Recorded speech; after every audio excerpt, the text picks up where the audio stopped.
Hello friends, welcome to Vikas learner. तो लाभ और हानि के कुछ ऐसे प्रश्नों को आज हल करेंगे जो लगभग सभी एग्जामों में पूछा जाता है। तो चलिए वीडियो को स्टार्ट करते हैं। एक मोटरसाइकिल को रुपये 18,000 में बेचने पर 20% की हानि हुई तो उसकी लागत मूल्य ज्ञात कीजिए। यहाँ दोस्तों लागत मूल्य ज्ञात करना है। तो लागत मूल्य को क्या कहते हैं? क्रय मूल्य। जो क्रय मूल्य होता है वही इसका लागत मूल्य होता है। और लागत मूल्य हमेशा कितना मानते हैं? 100% मानते हैं। ठीक है, यानी हर वस्तु जो होता है वो अपने आप में क्या होता है? 100% होता है। अब हमें लागत मूल्य निकालना है। यहाँ दिया है 20% की हानि होती है तो 80% का जो मान है वो कितना दिया है? 18,000। जो 80% का मान है वो कितना है? 18,000 है। अब 1% का मान निकालेंगे तो 1% बराबर क्या हो जाएगा? 18,000 और बटे में 80। और इसको हल कर देंगे तो इसको हल करेंगे तो ये कितना हो जाएगा? 225। तो 1% का मान कितना है? 225 है। और हमें निकालना क्या है? 100% का मान। तो जब 100% का मान निकालेंगे तो ये कितना हो जाएगा? 225 और गुणा में 100 कर देंगे तो ये हो जाएगा 22,500। यही इसका लागत मूल्य हो जाएगा। और इस प्रकार हम लागत मूल्य को आसानी से निकाल सकते हैं। और ऐसे प्रश्न एग्जाम में बहुत बार पूछे जाते हैं। अब दूसरा प्रश्न देखते हैं। ये प्रश्न एसएससी जीडी में पूछा गया है। किसी वस्तु को रुपये 15,000 में बेचने पर 20% का लाभ हुआ। इसमें क्या है दोस्तों? लाभ हुआ। तो उस वस्तु का क्रय मूल्य ज्ञात कीजिए। यहाँ भी क्या निकालना है? क्रय मूल्य ही निकालना है, यानी कि सीपी निकालना है। तो क्रय मूल्य हम क्या मानेंगे? फिर से इसको 100% मानेंगे। लेकिन अब कह रहा है कि 20% का लाभ हुआ तो 120% का जो मान है वो कितना दिया है? 15,000 दिया है। ठीक है, 120% का मान कितना है? 15,000 दिया है।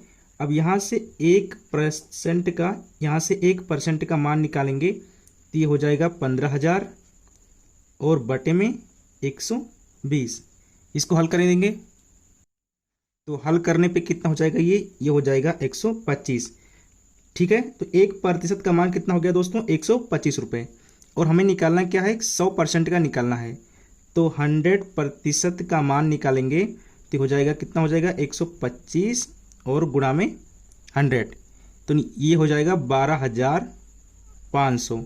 ये हो जाएगा इसका लागत मूल्य। इस प्रकार हम लागत मूल्य को आसान तरीके से निकाल सकते हैं। अब कुछ अलग टाइप के प्रश्नों को देखते हैं जो एग्जाम में पूछे गए हैं। ये प्रश्न एसएससी सीजीएल 2023 में पूछा गया है। 28 वस्तुओं का विक्रय मूल्य 17 वस्तुओं के क्रय मूल्य के बराबर है। लाभ या हानि प्रतिशत क्या है? दोस्तों क्वेश्चन लगाने से पहले क्वेश्चन को समझना जरूरी है कि प्रश्न कहता क्या है। 28 वस्तुओं का जो विक्रय मूल्य है तो इसको हम क्या लिखेंगे? इसको लिखेंगे 28 और एसपी यानी कि विक्रय मूल्य। ये किसके बराबर है? 17 वस्तुओं के क्रय मूल्य के बराबर है। तो इसको लिखेंगे 17 और फिर लिखेंगे सीपी। अब यहाँ क्या कर देंगे? क्रय मूल्य का और विक्रय मूल्य का रेशियो ले लेंगे तो ये क्या हो जाएगा? सीपी यानी क्रय मूल्य और रेशियो में विक्रय मूल्य। अब इस प्रश्न में दिया गया है कि 28 वस्तुओं का विक्रय मूल्य 17 वस्तुओं के क्रय मूल्य के बराबर है। तो जो विक्रय मूल्य होगा वो कितना होगा? 17 होगा। ठीक है, विक्रय मूल्य 17 हो जाएगा और जो क्रय मूल्य होगा वो कितना हो जाएगा? 28 हो जाएगा। तो क्रय मूल्य के स्थान पे कितना लिखेंगे? 28 रेशियो विक्रय मूल्य के स्थान पे कितना लिखेंगे? 17 लिखेंगे। अब दोस्तों यहाँ यानी खरीदने वाला दाम जो है ज़्यादा है और बेचने वाला दाम क्या है? कम है। तो क्या होगा? हानि होगा। और कितने रुपए का हानि होगा? 28 में से 17 निकालेंगे तो कितना बचेगा? 11। तो 11 रुपये का दोस्तों क्या हो रहा है? यहाँ लॉस हो रहा है। और हमें निकालना क्या है? परसेंटेज हानि या परसेंटेज लॉस निकालना है। तो प्रतिशत हानि बराबर क्या होता है? हानि बटे क्रय मूल्य यानी कि लॉस बटे में सीपी। हानि बटे क्रय मूल्य और गुणा में 100। तो हानि कितना है? हानि है 11 और क्रय मूल्य कितना है? 28। उसके बाद गुणा कितना कर देंगे? 100 कर देंगे और इसको हल कर देंगे तो ये हो जाएगा 39 सही 2/7%। यही इसका राइट आंसर हो जाएगा। तो ऐसे सवालों को हम इस प्रकार आसान तरीके से लगा सकते हैं। ये प्रश्न दोस्तों रेलवे में आया हुआ है जिसको हम लोग समझेंगे। यदि 20 पुस्तकों का क्रय मूल्य 18 पुस्तकों के विक्रय मूल्य के बराबर है प्रश्न कह रहा है 20 पुस्तकों का क्रय मूल्य, तो इसको लिखेंगे 20 और क्रय मूल्य यानी कि सीपी, ये बराबर किसके है 18 पुस्तकों के विक्रय मूल्य के बराबर है। तो 18 और सेल प्राइस यानी कि विक्रय मूल्य लिखेंगे। अब यहाँ दोस्तों एक चीज ध्यान में रखना है, ये जो क्रय मूल्य है ये कितना हो जाएगा, अब 18 हो जाएगा, और ये जो विक्रय मूल्य है वो कितना हो जाएगा 20 हो जाएगा। इसको इस प्रकार हम समझेंगे, ठीक है। अब यहाँ क्रय मूल्य जो है कम है और विक्रय मूल्य ज़्यादा है, तो क्या होगा लाभ होगा, और लाभ होगा तो लाभ कितना हो जाएगा 18 यानी कि 20 में से 18 निकालेंगे तो कितने रुपए का लाभ होगा 2 रुपये का, तो प्रॉफिट क्या हो जाएगा 2 रुपये का। उसके बाद प्रतिशत लाभ निकालेंगे, परसेंटेज प्रॉफिट निकालेंगे, तो इसका फार्मूला होता है लाभ बटे में क्रय मूल्य और गुणा में 100, ठीक। अब लाभ कितना दिया है 2 रुपये का और क्रय मूल्य कितना है 18, उसके बाद गुणा में कितना लिखेंगे 100 लिखेंगे। अब इसको दोस्तों हल कर देंगे, तो हल कर देंगे तो 2 से 18 काटेंगे तो 9 बार में कट जाएगा, और 9 से 100 में भाग दे देंगे तो ये हो जाएगा 11 सही 1/9%, यही इसका राइट आंसर हो जाएगा। तो ऐसे सवालों को हम इस प्रकार आसान तरीके से लगा सकते हैं। अब कुछ और प्रश्नों को हल करते हैं। अब ये प्रश्न दोस्तों एसएससी एमटीएस में पूछा गया है।